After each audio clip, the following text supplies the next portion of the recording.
नमस्कार, कैसे हैं आप लोग। उम्मीद करता हूं कि आप लोग बहुत बेहतर होंगे। एसएससी एमटीएस 2024 वाले जो एस्पिरेंट हैं उनके लिए वीडियो बहुत ज़्यादा हेल्पफुल होने वाला है। स्टेट वाइज जो वैकेंसी है उसका कंप्लीट चार्ट मैं आपको यहां पे दिखाने वाला हूं। यहां से इस वीडियो से आपको ये आइडिया लगेगा कि किस स्टेट में कितनी वैकेंसी है, और यहां से ये भी आप आइडिया लगा पाओगे कि किस स्टेट की कट ऑफ हाई रहेगी और कहाँ पर लो रहेगी। जाहिर सी बात है, जहाँ पर वैकेंसी ज़्यादा है वहाँ पर कट ऑफ लो रहेगी, और जहाँ पर वैकेंसी कम है वहाँ पर कट ऑफ हाई आपको देखने को मिलेगी। और उसके अलावा अभी तक ये जो चार्ट है मुझे नहीं लगता कि YouTube पे आपको कहीं पे भी देखने को इससे पहले मिला हो। तो कंप्लीट जो वैकेंसी का चार्ट है वो मैं आपको दिखाने वाला हूँ। उसके अलावा आपका लगभग जो एग्जाम है वो ओवर हो चुका है, कुछ दिन का एग्जाम बचा हुआ है, तो ओवरऑल एग्जाम का अभी तक लेवल क्या रहा, उसके बेस पे आपकी कट ऑफ क्या रह सकती है, एक्सपेक्टेड जो कट ऑफ है उसका भी मैं आपको यहाँ पे रफली आइडिया जो है वो देने वाला हूँ। उसके अलावा वैकेंसी क्या अभी और भी इंक्रीज हो सकती है, तो इन सब पॉइंट पे सिंगल वीडियो में हम लोग बात करने वाले हैं। तो ये वीडियो आप सभी के लिए बहुत ज़्यादा हेल्पफुल होने वाला है। तो चलिए स्टार्ट करते हैं। वीडियो को स्टार्ट करने से पहले आप सभी को एक इन्फॉर्मेशन देना चाहता हूँ कि अगर आप एसएससी सीएचएसएल सीजीएल एग्जाम की प्रिपरेशन कर रहे हैं तो टाइपिंग की भी आप प्रिपरेशन कर रहे होंगे, और टाइपिंग जब तक आप क्वालिफाई नहीं करेंगे तब तक आपका फाइनल सिलेक्शन नहीं होगा। और टाइपिंग का सिनेरियो सेम वैसा है जैसे एग्जाम को क्वालिफाई करने के लिए प्रीवियस जो क्वेश्चन है वो सबसे ज़्यादा इंपॉर्टेंट होते हैं, वैसे टाइपिंग के लिए प्रीवियस पैसेज सबसे ज़्यादा इंपॉर्टेंट है। आप टाइपिंग कहीं से भी सीखिए, इससे कोई फर्क नहीं पड़ता, लेकिन लास्ट टाइम पे आप प्रीवियस पैसेज जरूर प्रैक्टिस करके जाइए। हमने आपके लिए कंप्लीट टाइपिंग का सॉफ्टवेयर बना दिया। उसके अलावा यहाँ पे हम आपको 250 पैसेज दे रहे हैं जो कि एसएससी सीएचएसएल सीजीएल एग्जाम में आए हुए। इन्हीं पैसेज को कम से कम 2 से 3 बार जरूर प्रैक्टिस कर लो। मैं दावे के साथ कह सकता हूँ 100% आप टाइपिंग को क्वालिफाई करके आएंगे। एक दिन का जो डेमो है वो आपके लिए बिल्कुल फ्री है। मैं आप सभी से जरूर कहूँगा कि एक बार डेमो जरूर दीजिएगा। डेमो का लिंक डिस्क्रिप्शन और कमेंट बॉक्स में पिन किया हुआ है, वहाँ से आप डेमो दे सकते हैं। और अगर आप डेमो से सेटिस्फाई होते हैं तो अपना जो बेस्ट प्लान है वो परचेज कर सकते हैं। बाकी सीएचएसएल वाले जो एस्पिरेंट हैं उनके लिए 99 वाला जो प्लान है वो आ चुका है। 99 रुपीज़ में 250 पैसे आप एक्सेस कर सकते हैं, और जिसकी वैलिडिटी जो है वो 1 मंथ की रहेगी। तो एक बार आप जो डेमो है वो जरूर लीजिएगा। डेमो का लिंक डिस्क्रिप्शन और कमेंट बॉक्स में पिन किया हुआ है, ठीक है। सबसे पहले आप ये देख सकते हैं हवलदार की जो टोटल वैकेंसी है इस बार वो 3439 वैकेंसी है, ठीक है। जिसमें आप अगर कैटेगरी वाइज वैकेंसी देखेंगे तो यूआर कैटेगरी की 1551 वैकेंसी है। उसके अलावा एससी कैटेगरी की 516 वैकेंसी है, एससी कैटेगरी की 516 है, एसटी की 290 वैकेंसी है, ओबीसी की 792 वैकेंसी है, और ईडब्ल्यूएस की आपकी 290 वैकेंसी है। Overall 3439 vacancy. उसके अलावा अगर वैकेंसी आपकी बढ़ेंगी तो वो एमटीएस में ही बढ़ेंगी, हवलदार में वैकेंसी बढ़ने की कोई भी गुंजाइश नहीं है। ये अच्छी खासी वैकेंसी हवलदार में इस बार आई है। उसके अलावा ये स्टेट वाइज जो वैकेंसी है वो भी आप देख सकते हैं। हवलदार में 3 जगह वैकेंसी होती है, एक आपकी कस्टम में, डायरेक्ट रेट में, और उसके अलावा सीजीएसटी में आपकी, ठीक है। तो ये कंप्लीट जो वैकेंसी है स्टेट वाइज वो भी आप देख सकते हैं। जैसे कि यहाँ पे अगर हम बात करें औरंगाबाद की तो यहाँ पे 6 वैकेंसी हैं। उसके अलावा बेंगलुरु में आप देख सकते हैं 131 वैकेंसी हैं। भोपाल में जो नॉर्थ इंडिया वाले एस्पिरेंट हैं उनके लिए भी अच्छी अपॉर्चुनिटी है एज ए हवलदार, वो मतलब भोपाल मध्य प्रदेश में है, ठीक है। तो यहाँ पे 157 वैकेंसी है। उसके अलावा भुवनेश्वर में 71 वैकेंसी है, चंडीगढ़ में 79 वैकेंसी है, चेन्नई में 135 वैकेंसी है, दिल्ली में कम वैकेंसी है 10 वैकेंसी। उसके अलावा गोवा में 13 वैकेंसी है, गुवाहाटी में 140 वैकेंसी, हैदराबाद में 339 वैकेंसी है, जयपुर में आप देख सकते हैं ये भी नॉर्थ इंडिया का स्टेट है, यहाँ पे 74 अच्छी वैकेंसी है। उसके अलावा कोलकाता में 353 वैकेंसी है। उसके अलावा लखनऊ ये भी नॉर्थ इंडिया का स्टेट है, यहाँ पे भी 72 वैकेंसी यानी कि अच्छी खासी वैकेंसी। मुंबई में 304 वैकेंसी है, पुणे में 9 वैकेंसी हैं, रांची में 138 वैकेंसी हैं, तिरुवनंतपुरम में 75 वैकेंसी हैं, बड़ोदरा में सबसे मैक्सिमम 550 वैकेंसी हैं, आप देख सकते हैं, ठीक है। उसके अलावा आप देख सकते हैं चेन्नई कस्टम में 140 वैकेंसी हैं, गोवा में आपकी 18 वैकेंसी हैं, कोलकाता में 97 वैकेंसी, मुंबई में 23 वैकेंसी हैं। उसके अलावा तिरुवनंतपुरम में 37 वैकेंसी हैं। उसके अलावा आप देख सकते हैं यहाँ पे सीबीएन में अच्छी वैकेंसी है, 269 वैकेंसी। उसके अलावा डीजीपीएम में भी आपकी 182 वैकेंसी है, ठीक है। तो ये है आपकी स्टेट वाइज वैकेंसी का कंप्लीट चार्ट हवलदार की वैकेंसी का। तो जाहिर सी बात है जैसे यहाँ पे जहाँ पे ज़्यादा वैकेंसी वहाँ पे कट ऑफ आपको कम देखने को मिलेगी। जैसे और ये भी होता है कि नॉर्थ और साउथ का भी इम्पैक्ट पड़ता है। साउथ में अमूमन कट ऑफ कम रहती है, नॉर्थ में कट ऑफ ज़्यादा रहती है, क्योंकि नॉर्थ में वैकेंसी जो है वो आपकी कम रहती है, ठीक है। जैसे कि यहाँ पे आप देख सकते हैं बड़ोदरा, यहाँ पे 550 वैकेंसी, तो यहाँ पे मिनिमम कट ऑफ रहेगी। ऐसे यहाँ पे आप देख सकते हैं कोलकाता में 353 वैकेंसी, यहाँ पे भी कम कट ऑफ रहेगी, हैदराबाद में भी कम कट ऑफ रहेगी, ठीक है। तो जहाँ जहाँ पे ज़्यादा वैकेंसी है, जैसे कि यहाँ पे आप देख सकते हैं सीबीएन में यहाँ पे 269 वैकेंसी, यहाँ पे भी कम कट ऑफ देखने को मिलेगी। तो ये हवलदार की कंप्लीट स्टेट वाइज जो वैकेंसी है उसका चार्ट आप देख सकते हो और इसका जो स्क्रीन शॉट है वो भी आप ले सकते हैं, ठीक है। तो ये तो हो गई हवलदार की वैकेंसी। उसके अलावा एमटीएस की अगर हम बात करें तो एमटीएस की अभी जो आपकी 1257 वैकेंसी बढ़ी थी, अभी आपने देखा होगा कि एमटीएस की 1257 वैकेंसी बढ़ चुकी है और टोटल अब जो वैकेंसी है वो 9500 प्लस हो चुकी है। तो जो 1257 ये वैकेंसी बढ़ी थी एमटीएस की वो ईएसआईसी की वैकेंसी है। ईएसआईसी में एमटीएस की ये वैकेंसी है। ये ईएसआईसी की जो रिक्रूटमेंट है पहले अलग होती थी, अलग ईएसआईसी अपनी रिक्रूटमेंट कराता था। इस बार इसको एसएससी में मर्ज कर दिया गया, तो इसकी 10th लेवल की जो वैकेंसी है वो एमटीएस के थ्रू भरी जाएंगी, 12th लेवल की आपकी सीएचएसएल के थ्रू और जो आपकी ग्रेजुएशन लेवल की हैं वो आपकी सीजीएल के थ्रू भरी जाएंगी। तो यहाँ पे ये ईएसआईसी की एमटीएस की 1257 वैकेंसी है।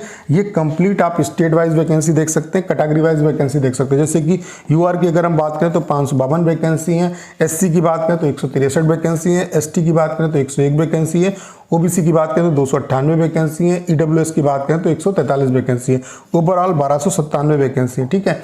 उसके अलावा अगर हम यहाँ पे स्टेट वाइज देखें तो आप देख सकते हैं आंध्र प्रदेश में 29 वैकेंसी हैं, असम में 104 वैकेंसी हैं, बिहार में आप देख सकते हैं 28 वैकेंसी हैं, छत्तीसगढ़ में आपकी 40 वैकेंसी हैं, गोवा में 4 वैकेंसी हैं, गुजरात में 61 वैकेंसी हैं, हरियाणा में 32 वैकेंसी हैं, हिमाचल प्रदेश में 1 वैकेंसी है, हेडक्वार्टर में आपकी दिल्ली में 201 वैकेंसी है, झारखंड में 20 वैकेंसी है, कर्नाटका में आप जम्मू एंड कश्मीर में 1 भी वैकेंसी नहीं है, कर्नाटका में 78 वैकेंसी है।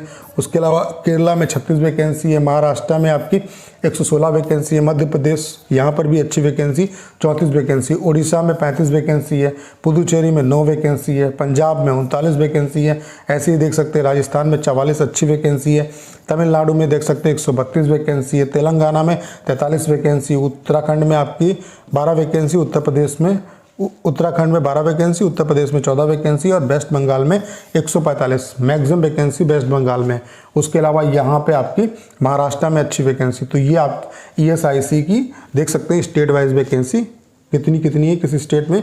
उसके अलावा टोटल ये 1257 जो वैकेंसी बढ़ी थी उसका ये कंप्लीट चार्ट है, ठीक है। उसके अलावा एमटीएस की अगर हम इनकम टैक्स डिपार्टमेंट की बात करें कि कहाँ पे कितनी वैकेंसी है तो उसका ये कंप्लीट आप चार्ट देख सकते हैं। यहाँ पे टोटल अभी तक जो वैकेंसी अभी एसएससी ने रिपोर्ट नहीं की है, ठीक है। यहाँ पे अभी तक जो आरटीआई का रिप्लाई हमारे पास आ चुका है उसके बेस पे ये चार्ट हमने बनाया है। अभी तक जो वैकेंसी हमारे पास इनकम टैक्स डिपार्टमेंट की रिपोर्ट हो चुकी है वो 2731 वैकेंसी रिपोर्ट हो चुकी है।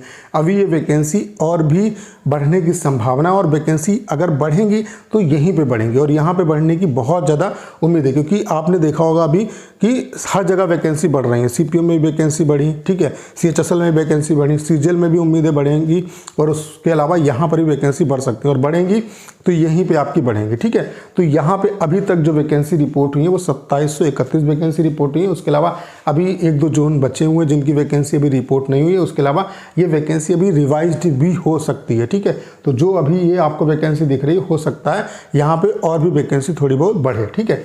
तो अभी थोड़ी बहुत तो वैकेंसी आपकी बढ़ेगी और कितनी क्या बढ़ सकती है उसके बारे में भी बात करेंगे, ठीक है। तो यहाँ पे आप देख सकते हैं जैसे कि यहाँ पे बेंगलोर में इनकम टैक्स डिपार्टमेंट में 229 वैकेंसी, ये आपकी ओवरऑल वैकेंसी है। उसके अलावा ये कैटेगरी वाइज ब्रेकअप है, ठीक है। उसके अलावा यहाँ पे आप देख सकते हैं भोपाल में आपकी 117 वैकेंसी है, भुवनेश्वर में आपकी 80 वैकेंसी है, चंडीगढ़ में भी वैकेंसी रिपोर्ट होना बाकी है, चेन्नई में वैकेंसी आप देख सकते हैं 386 वैकेंसी है, दिल्ली में भी अच्छी वैकेंसी मैक्सिमम वैकेंसी है 527। तो इस बार दिल्ली में as a income tax department में एमटीएस बनने की आपके पास अच्छी अपॉर्चुनिटी है, ठीक है। उसके अलावा केरला में आप देख सकते हैं 147 वैकेंसी है, कानपुर में 132, नॉर्थ इंडिया में भी अच्छी वैकेंसी, हैदराबाद में 115 वैकेंसी, जयपुर में भी आप देख सकते हैं 120 वैकेंसी है।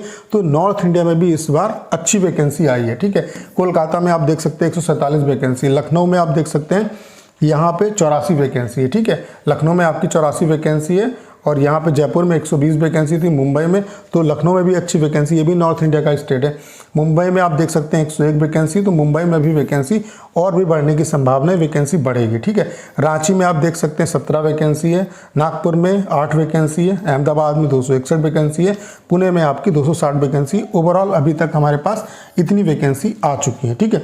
अभी ये वैकेंसी रिवाइज होंगी और ये वैकेंसी ये मान के चलो डेफिनेटली अभी बढ़ेंगी। उसके अलावा यहाँ पे ऐसा नहीं है कि इनकम टैक्स डिपार्टमेंट, उसके अलावा ईएसआईसी और हवलदारी है, ढेर सारे और भी डिपार्टमेंट है, तो उनकी वैकेंसी अभी रिपोर्ट नहीं हुई है।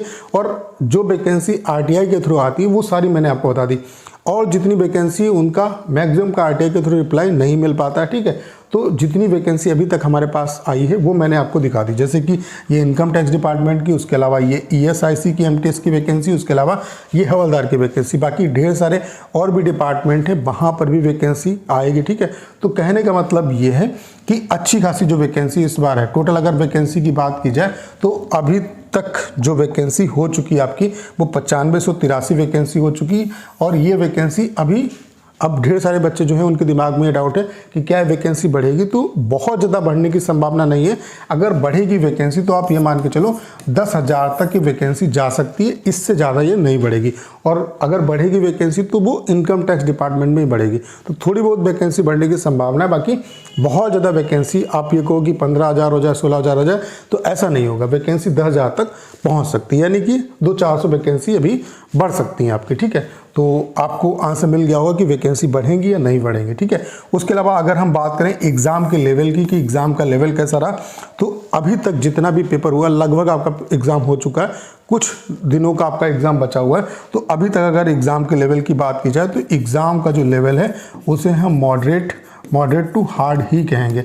क्यों हार्ड कहेंगे? क्योंकि यहाँ पे जो आपका सिलेक्शन होगा वो सेशन 2 के बेस पे होगा। सेशन 1 सिर्फ क्वालिफाइंग नेचर का है, और यहाँ पर नेगेटिव मार्किंग नहीं, यहाँ पे नेगेटिव मार्किंग 1/3 है। तो यहाँ पे जो सेशन 2 है, यहाँ पे जो सब्जेक्ट है आपके वो है जीके जीएस और आपका इंग्लिश, इसी के बेस पे आपका सिलेक्शन होना है। और ये दो ऐसे सब्जेक्ट हैं जिनमें आप 100% कितना भी पढ़ लो, आप ये नहीं कह सकते कि हमारा 100% जो है वो सही हम इतना करके आए। उसके अलावा यहाँ पे आप कितना भी मैक्सिमम लगा के आओ, 40 क्वेश्चन अगर आप करके आए हो तो आपको भले अभी लग रहा हो कि सही है, आप ये जब आंसर की चेक करोगे तो 2-3 क्वेश्चन ऐसे ही गलत हो जाएंगे। तो आपका जो यहाँ पे मेरिट बनेगी वो जीके जीएस और इंग्लिश के बेस पे बनेगी। तो और ये दो ऐसे सब्जेक्ट हैं जिनमें अनसर्टेनिटी हमेशा रहती है। तो इसके हिसाब से अगर देखा जाए, उसके अलावा जीके जीएस का लेवल काफ़ी अच्छा पूछा गया, एसएससी हमेशा जीके जीएस अच्छे लेवल की पूछती है। उसके अलावा इंग्लिश में भी इन्होंने वोकैब का लेवल जो है वो अच्छा खासा मेंटेन किया हुआ है। तो ओवरऑल अगर एग्जाम का लेवल की बात की जाए तो एग्जाम का जो लेवल है वो आपका मॉडरेट टू हार्ड उसे कहेंगे, ठीक है। और धीरे धीरे एग्जाम का लेवल बढ़ा ही है, ठीक है। बाकी अब ढेर सारे जो एस्पिरेंट हैं उनके दिमाग में डाउट है कि कट ऑफ कितनी कह सकती है, उसका एक रफली आइडिया दे दीजिए। तो कट ऑफ कितनी कह सकती है उसका मैं आपको रफली आइडिया दे रहा हूँ, बाकी आंसर की जब आ जाएगी पूरा पे, जब एग्जाम आपका ओवर हो जाएगा, आंसर की जब आएगी तो एग्जैक्ट डाटा हमारे पास होगा और तब हम चीज़ों को अच्छे तरीके से एनालिसिस कर पाएंगे। बाकी जो स्टूडेंट ने रिव्यू दिया है, ठीक है, उसके बेस पे मैं ये चीज़ें आपको बता रहा हूँ। अभी ये डाटा आपका वेरी कर सकता है, बाकी मोटा मोटी यहाँ से आप एक रफली आइडिया ले सकते हो, ठीक है। जैसे अगर हम बात करें यूआर, और यहाँ पर ये भी समझने वाली बात है कि कट ऑफ आपकी स्टेट वाइज जाती है, तो स्टेट वाइज कट ऑफ वो वेरी करेगी, वो वैकेंसी पे डिपेंड करती है, ठीक है। उसके अलावा यहाँ पे कैटेगरी वाइज जो कट ऑफ है, UR, OBC, EWS, SC, ST, इसमें बहुत ज़्यादा डिफरेंस नहीं रहता है, ठीक है। और वो स्टेट की वैकेंसी पे भी डिपेंड करता है। कभी कभी ऐसा आपने देखा होगा कि एसटी की कट ऑफ जो है यूआर के बराबर चली जाती है, ठीक है। तो अगर ओवरऑल अगर देखा जाए तो यूआर, ओबीसी और ईडब्ल्यूएस वाले जो एस्पिरेंट है, अगर वो 110 से 120 की रेंज में मार्क्स लेके आ रहे हैं तो कहीं ना कहीं उनके सिलेक्शन की प्रोबेबिलिटी है। अब यहाँ पे जरूरी नहीं कि जो बच्चा जिसका 105 नंबर है या 100 नंबर है उसका सिलेक्शन नहीं होगा, हो सकता है भाई। वो आपकी शिफ्ट पे डिपेंड करेगा कि वो शिफ्ट कितनी आपकी टफ थी। वो कब हमें पता चलेगा? जब आंसर की आएगी। तो आंसर की जब आएगी तो हमारे पास एग्जैक्ट ये डाटा होगा कि किस शिफ्ट में कितने मार्क्स बढ़ेंगे। हो सकता है आपकी टफेस्ट शिफ्ट हो तो 100 वाला जो जिसके मार्क्स 100 हो उसका 30 नंबर का नॉमिनेशन मिले और उसका मार्क्स 130 आ जाए तो उसका भी सिलेक्शन हो सकता है। तो कहने का मतलब यह है कि जो 100 नंबर वाले एस्पिरेंट हैं और जो 105 नंबर वाले एस्पिरेंट हैं उन्हें मायूस होने की जरूरत नहीं है, उनके भी चांसेस रहेंगे।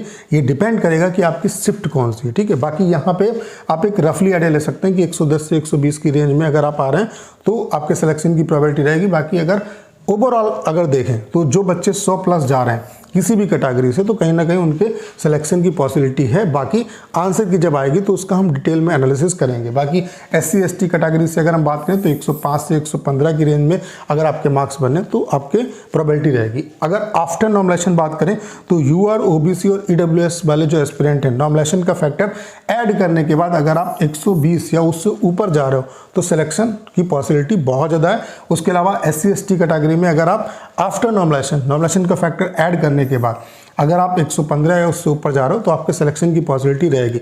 बाकी ये चीज़ें जो हैं वो अभी बैरी करेंगी आपकी आंसर की आने के बाद। बाकी यहाँ से आप एक रफली आइडिया ले सकते हो। ऐसा नहीं कि जिस बच्चे के 100 नंबर हैं वो मतलब मायूस हो जाए। भाई आपकी शिफ्ट अगर बहुत ज़्यादा टफ होगी तो वही मैंने आपको बताया कि आप भी सेफ हो। 100 में 30 नंबर का अगर नॉमिनेशन का बेनिफिट मिलेगा तो 130 पे आप पहुंच जाओगे, ठीक है। तो यहाँ से आपको एक रफली आइडिया जरूर मिल पाया होगा। जो बच्चे किसी भी कैटेगरी से अगर वो 100 या उससे ऊपर जा रहे हैं, उनके मार्क्स बन रहे हैं, तो कहीं ना कहीं उनके सिलेक्शन की पॉसिबिलिटी रहेगी। बाकी आंसर की के बाद अच्छे तरीके से हम एनालिसिस कर पाएंगे।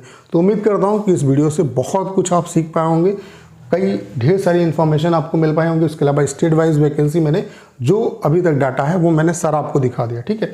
उसके अलावा अगर आप CHSL CGL एग्जाम की प्रिपरेशन कर रहे हैं तो टाइपिंग की भी ज़बरदस्त तरीके से प्रिपरेशन करिए और लास्ट टाइम पे प्रीवियस पैसेज ही सबसे ज़्यादा इंपॉर्टेंट है, तो इनको जरूर प्रैक्टिस करके जाइए। हमने आपके लिए कंप्लीट टाइपिंग का सॉफ्टवेयर बना दिया। उसके अलावा यहाँ पे हम आपको 250 पैसे दे रहे हैं जो कि SSC CHSL CGL एग्जाम में आए हुए। इन पैसेज को कम से कम 2 से 3 बार जरूर प्रैक्टिस कर लेना।